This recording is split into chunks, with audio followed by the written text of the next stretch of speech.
Je prends l'outil plan de travail, je vais agrandir encore, mais cette fois-ci vers la droite.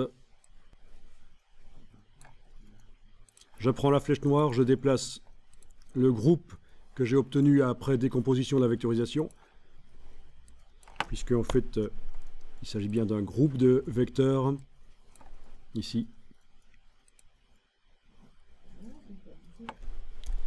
Et avec la touche Alt, je déplace une fois, deux fois, trois fois. Voilà, vous avez 4 versions de l'ours qui sont pour l'instant identiques.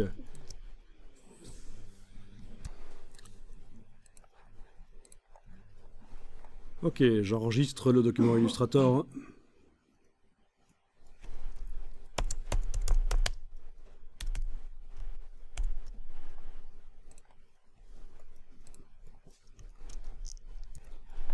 Et alors on va aller chercher la palette des formes. Menu fenêtre, forme.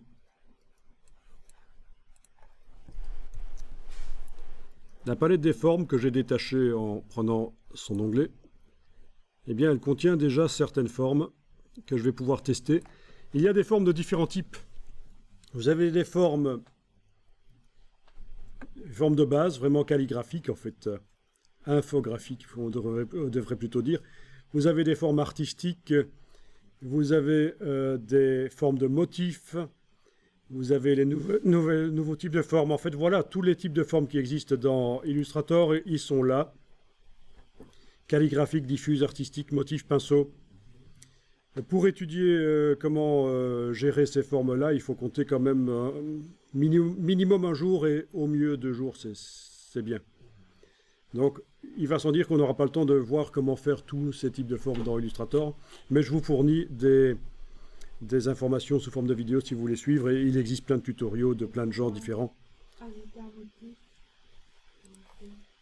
Donc, attention, quand vous voyez ici forme de motif, ça n'a rien à voir avec un motif qui serait fait dans Illustrator.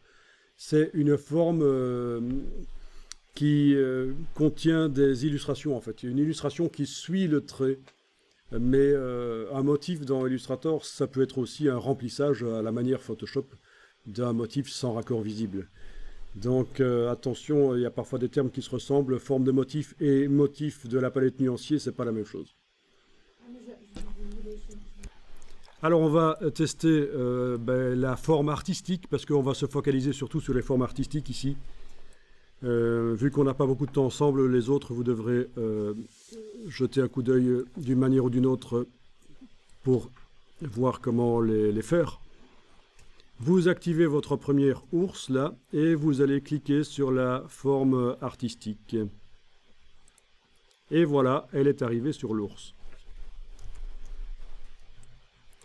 Je vais zoomer.